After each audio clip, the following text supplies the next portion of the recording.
ঝলমলে আয়োজনে অনুষ্ঠিত হলো ফ্যাশন দুনিয়ার সবচেয়ে মর্যাদাপূর্ণ আসর মেট গালা। চলতি বছর মেট গালায় ছিল একের পর এক চমক। লাঠি হাতে শাহরুখের প্রবেশের পর প্রিয়াঙ্কা নিকের এন্ট্রি নিয়েও চলছে জোর চর্চা। কালো সোনালি গাউনে বেবি বাম্প নিয়েই বেশ লাস্যময়ী অবতারে হাজির ছিলেন কিয়ারা আদভানিও। বাংলাদেশ সময় ভোর 4:30 থেকে সকাল 7টা পর্যন্ত হয়ে গেল ফ্যাশন জগতের সবচেয়ে জমকালো আয়োজন মেট গালা।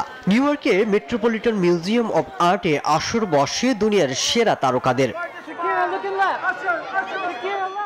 এবারের মেট গালায় সবচেয়ে বড় চমক দেখালেন ক্যারিবিয়ান গায়িকা রিহানা। বেবি বাম্প নিয়ে হাজির হয়ে ঝড় তুলেছে অন্তর্জালে। বান্ডেল থাকলে প্রতি সেনমানিতে টাকা বাঁচবে। বিকাশ সেনমানি বান্ডেল কিনে জিতুন প্রতি লেনদেনে। 2025-এর মেট গালায় লাল গালিচায় প্রথমবার হাঁটলেন বলিউড কিং শাহরুখ খান। বাদশাহী স্টাইলে শাহরুখের মেট গালা অভিষেক আরও একবার কিং খান ভক্তদের ফিরিয়ে নিয়ে গেল সেই 90-এর দশকে।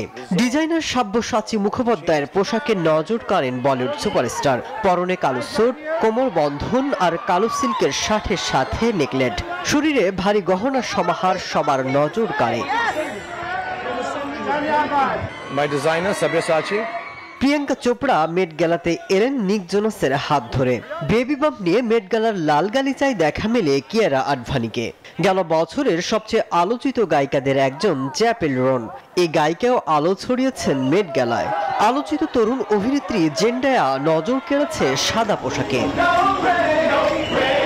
মাসুদ রানা, নিউজ 24।